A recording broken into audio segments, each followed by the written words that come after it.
Hello bull trackers दोस्तों, एक बार फिर दुनिया भर के मार्केट्स हमें प्रेशर में दिख रहे हैं। अगर हम इंडियन मार्केट्स की बात करें तो इंडियन मार्केट्स में एफआईआईज जो है कई महीनों की स्ट्रॉन्ग बाइंग के बाद अब वो नेट सेलर बन गए हैं और स्ट्रांगली सेलिंग कर रहे हैं। और उनके सेलिंग का जो सबसे बड़ा वजह है वो इंडियन कंपनीज के जो अर्निंग यील्ड हैं वो गिर रहे हैं और कंपैरेटिवली जो यूएसए में बॉन्ड मार्केट्स के यील्ड हैं वो बढ़ रहे हैं।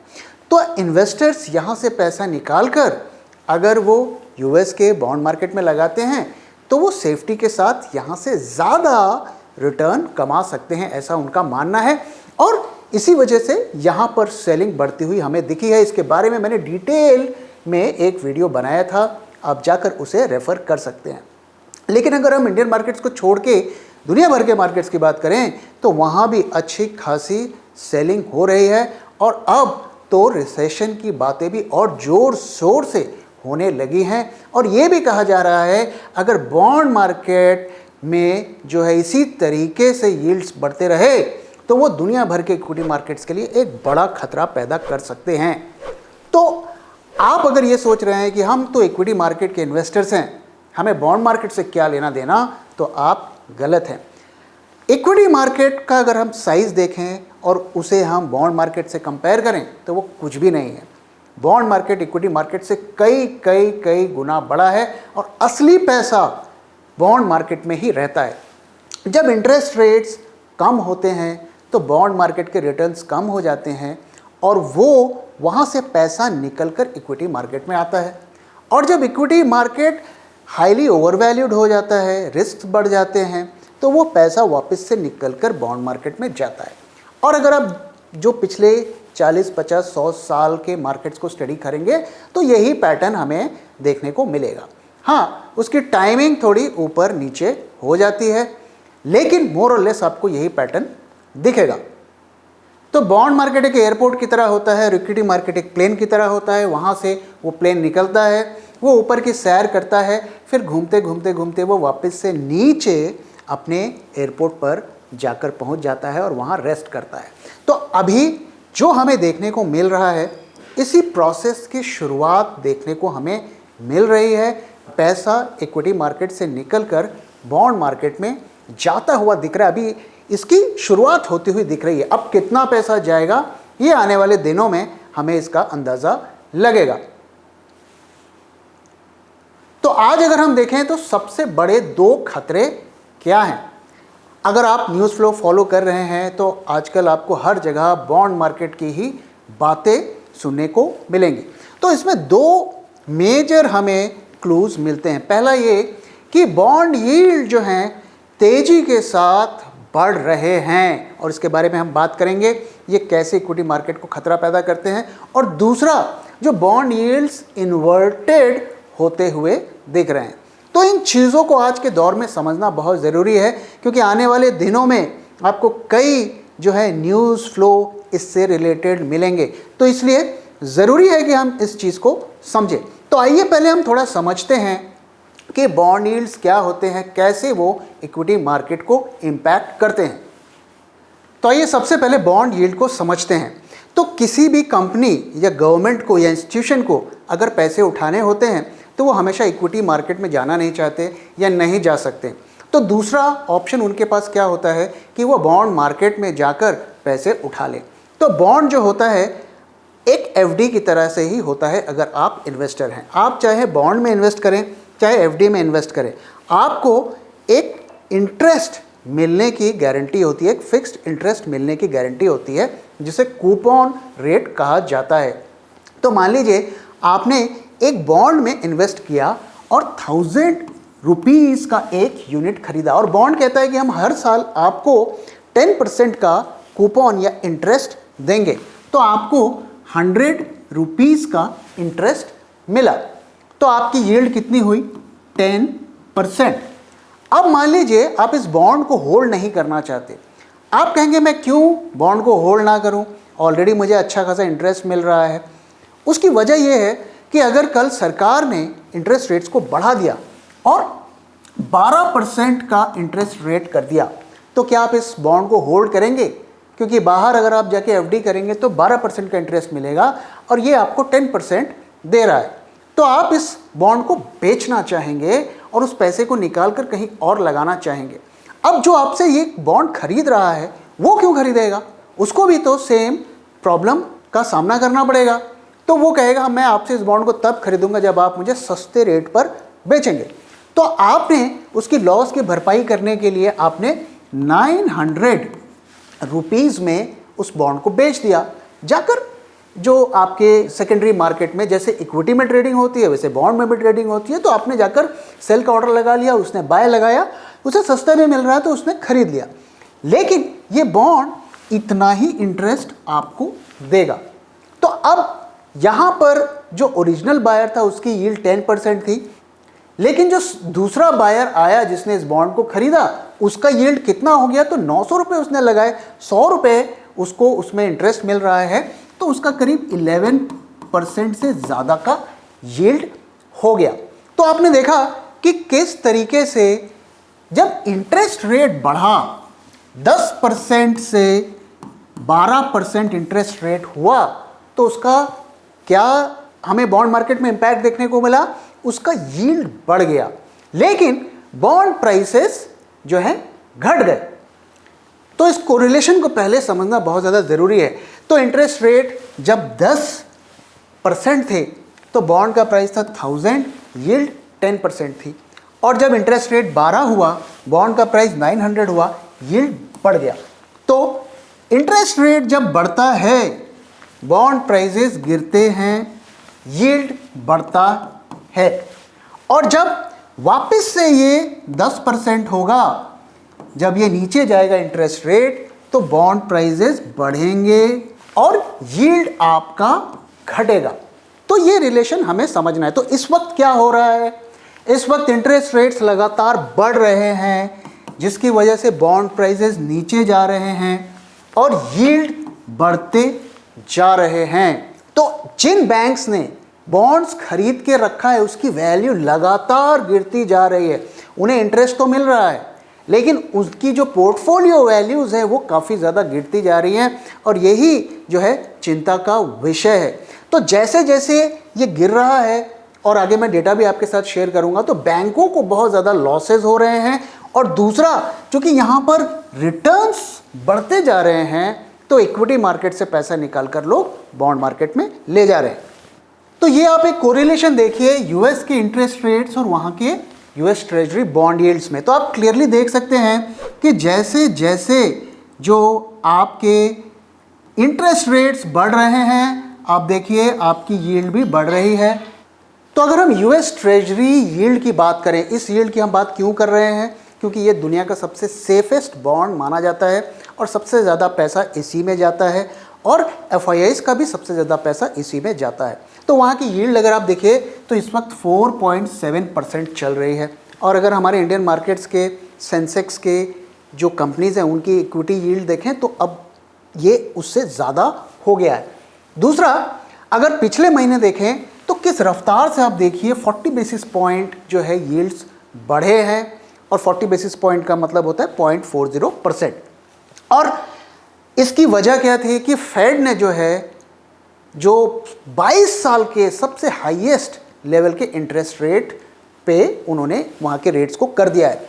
और अगर आप देखिए तो 2022 से वो लगातार लगभग हर मीटिंग में इंटरेस्ट रेट्स को बढ़ाया है काफ़ी तेज़ी के साथ। 11th टाइम उन्होंने रेट्स को बढ़ाया है, और अब फेड का कहना है कि हमें और इंटरेस्ट रेट्स बढ़ाने की ज़रूरत पड़ सकती है। पिछले मीटिंग में उन्होंने कहा था कि शायद इस साल वो एक और रेट्स बढ़ाएगा, और इसके बाद जो है अगले साल बेस्ड ऑन डेटा वो डिसीजन लेगा। लेकिन चूंकि क्रूड भी इतनी तेज़ी के साथ बढ़ रहा है, तो अभी फेड के गवर्नर ने ये कहा है कि हमें मल्टीपल रेट हाइक्स जो है करने पड़ सकते हैं, और रेट्स को काफ़ी टाइम तक हाई रखना पड़ सकता है, क्योंकि क्रूड जो है वो हमने जितना भी प्रोग्रेस किया उसको न्यूट्रलाइज कर रहा है। तो हमने देखा कि बॉन्ड प्राइसेस और बॉन्ड यील्ड में क्या रिलेशन है, लेकिन इक्विटी और राइजिंग यील्ड में क्या रिलेशन है? दोस्तों आप समझ गए होंगे अब तक कि जैसे जैसे यील्ड बढ़ता है तो इक्विटी को जो है गिरना चाहिए। पिछले साल जो हमने गिरावट देखी मार्केट में उसकी वजह थी राइजिंग यील्ड्स, और अब इस साल जो हमने मार्च के लोज से रैली देखी तो उसमें ऐसा नहीं हुआ, यील्ड्स भी बढ़ रहे थे, मार्केट भी रैली कर रहा था। तो कुछ महीने तक वो कोरिलेशन जो है टूट गया, लेकिन एक बार फिर अब वो कोरिलेशन नेगेटिव कोरिलेशन बन गया है और दोनों अपोजिट डायरेक्शन पर मूव कर रहे हैं, जो कि एक नेचुरल रिलेशन है कि इक्विटी के मार्केट जब बढ़ता है, जब यील्ड घटता है तो इक्विटी मार्केट बढ़ता है एंड वैसे वर्सा। तो इस वक्त अगर आप देखिए तो यील्ड और इक्विटी मार्केट, अगर हम S&P 500 की बात करें तो दोनों एकदम स्टीपली अपोजिट डायरेक्शन पर मूव कर रहे हैं और उनका जो नेगेटिव कोरिलेशन इतना ज़्यादा बढ़ गया है, जो कि ईयर 2000 के बाद से हाईएस्ट लेवल पर मौजूद है। तो इसका एक इम्पैक्ट ये है कि USA में से भी लोग इक्विटी मार्केट से पैसा लगाकर बॉन्ड मार्केट में ले जा रहे हैं, इंडिया से भी निकाल कर ले जा रहे हैं। लेकिन एक इसका दूसरा जो एस्पेक्ट है उसको भी हमें नज़रअंदाज नहीं करना चाहिए। देखिए, जितने भी बड़े बड़े फाइनेंशियल इंस्टीट्यूशंस होते हैं, बैंक्स होते हैं, वो बॉन्ड में पैसा लगाते हैं। जैसे कि मैंने कहा, असली लिक्विडिटी जो है बॉन्ड मार्केट में ही होती है। तो वो पैसे को FD में तो लगाएंगे नहीं, तो वो बॉन्ड मार्केट में लगाते हैं। लेकिन हमने देखा कि पिछले 1.5-2 सालों से इंटरेस्ट रेट्स लगातार बढ़ते जा रहे हैं, तो उनके बॉन्ड प्राइसेस गिरते जा रहे हैं, तो उनको नोशनल लॉसेस, अनरियलाइज्ड लॉसेस उनके बढ़ते जा रहे हैं, जैसा कि मैंने आपको दिखाया। और उनको इंटरेस्ट मिल रहा है, कूपन मिल रहा है, सब कुछ है, लेकिन उनके पोर्टफोलियो लॉसेस चल रहे हैं। अब अगर किसी बैंक को पैसे की ज़रूरत है तो उसे उस बॉन्ड को बेचना पड़ेगा, नहीं तो वो अपने पैसे को और कहीं से और शायद जुटा ना पाए। अगर वो बेचेगा तो उसे लॉस में बेचना पड़ेगा। तो जिनके डीप पॉकेट्स हैं, जो 10 साल 15 साल तक उन पोर्टफोलियो लॉसेस को हैंडल कर लेंगे, वो मैच्योरिटी तक बॉन्ड को होल्ड कर लेंगे। लेकिन बीच में अगर किसी इंस्टीट्यूशन की, किसी कंपनी के, किसी भी बैंक की कुछ प्रॉब्लम आ गई, उसे पैसे की ज़रूरत पड़ी और उसे बॉन्ड बेचना पड़ा, तो उसे अच्छा खासा घाटा हो सकता है। आपने देखा कि मार्च में जब कुछ बैंक्स कोलैप्स हुए थे, उसका जो सबसे बड़ा कारण था वो था बॉन्ड पोर्टफोलियो में लॉसेस। इस वक्त अगर आप देखिए तो US के जो बैंक्स हैं उनको 558 बिलियन US डॉलर्स का जो है बॉन्ड होल्डिंग्स में जो उन्होंने बॉन्ड के पोर्टफोलियो बनाए हुए हैं उसमें लॉस हो रहे हैं। तो अगर उन्हें पैसे की ज़रूरत पड़ी और उन्हें इस बॉन्ड को बेचना पड़ा तो इतना लॉस बैंक्स को उठाना पड़ेगा। तो ये भी एक चिंता का विषय है और ये जो एक बड़ी क्राइसिस फाइनेंशियल मार्केट्स में पैदा कर सकता है। और ऐसा मैं नहीं कह रहा हूँ, अगर आप न्यूज़ फ्लो पढ़ेंगे तो कई लोग इसके बारे में चिंता जता रहे हैं। हम उम्मीद करते हैं कि ऐसा ना हो, लेकिन अगर ये होगा तो ये बहुत ज़्यादा जो है डेविस्टेटिंग प्रूफ होगा। अब आइए बॉन्ड मार्केट से रिलेटेड एक और चीज़ को थोड़ा समझने की कोशिश करते हैं, जिसे हम कहते हैं यील्ड इन्वर्शन। तो दोस्तों, अगर आप देखिए एक नेचुरल रिलेशनशिप क्या होता है, अगर आप एक 3 महीने की FD कराने जाएंगे और एक 5 साल की FD कराने जाएंगे तो आपको किस में ज़्यादा इंटरेस्ट मिलेगा? ऑब्वियसली लॉन्ग टर्म के FD में आपको ज़्यादा इंटरेस्ट मिलेगा, शॉर्ट टर्म में कम मिलेगा। तो ये एक नेचुरल रिलेशनशिप होती है। यही बॉन्ड मार्केट में भी हमें दिखना चाहिए कि जो कम ड्यूरेशन के बॉन्ड्स होते हैं 2 साल 3 साल में, उसमें इंटरेस्ट या कूपन कम होना चाहिए, और जो लॉन्ग टर्म के 15 साल 20 साल के बॉन्ड्स होते हैं उसमें कूपन ज़्यादा होना चाहिए। तो ये एक नेचुरल रिलेशनशिप है। लेकिन जब ये उल्टा हो जाता है, यानी कि शॉर्ट टर्म में कूपन ज़्यादा मिलता है और लॉन्ग टर्म में कम मिलता है, तो उसे हम कहते हैं यील्ड इन्वर्शन। यील्ड्स इन्वर्ट हो गए। तो ये चिंता का विषय क्यों है? ये चिंता का विषय इसलिए है क्योंकि ये हमें रिसेशन की तरफ पॉइंट करता है। और ऐसा इसलिए है कि उन्हें लगता है कि काफ़ी देर के बाद फेड जो है इंटरेस्ट रेट्स को कम करेगा, नियर टर्म में वो कम करने वाला नहीं है, और इसकी वजह से वो शॉर्ट टर्म के बॉन्ड्स को ज़्यादा पैसे देने को तैयार होते हैं। तो interest rates Fed long term के कम क्यों करेगा?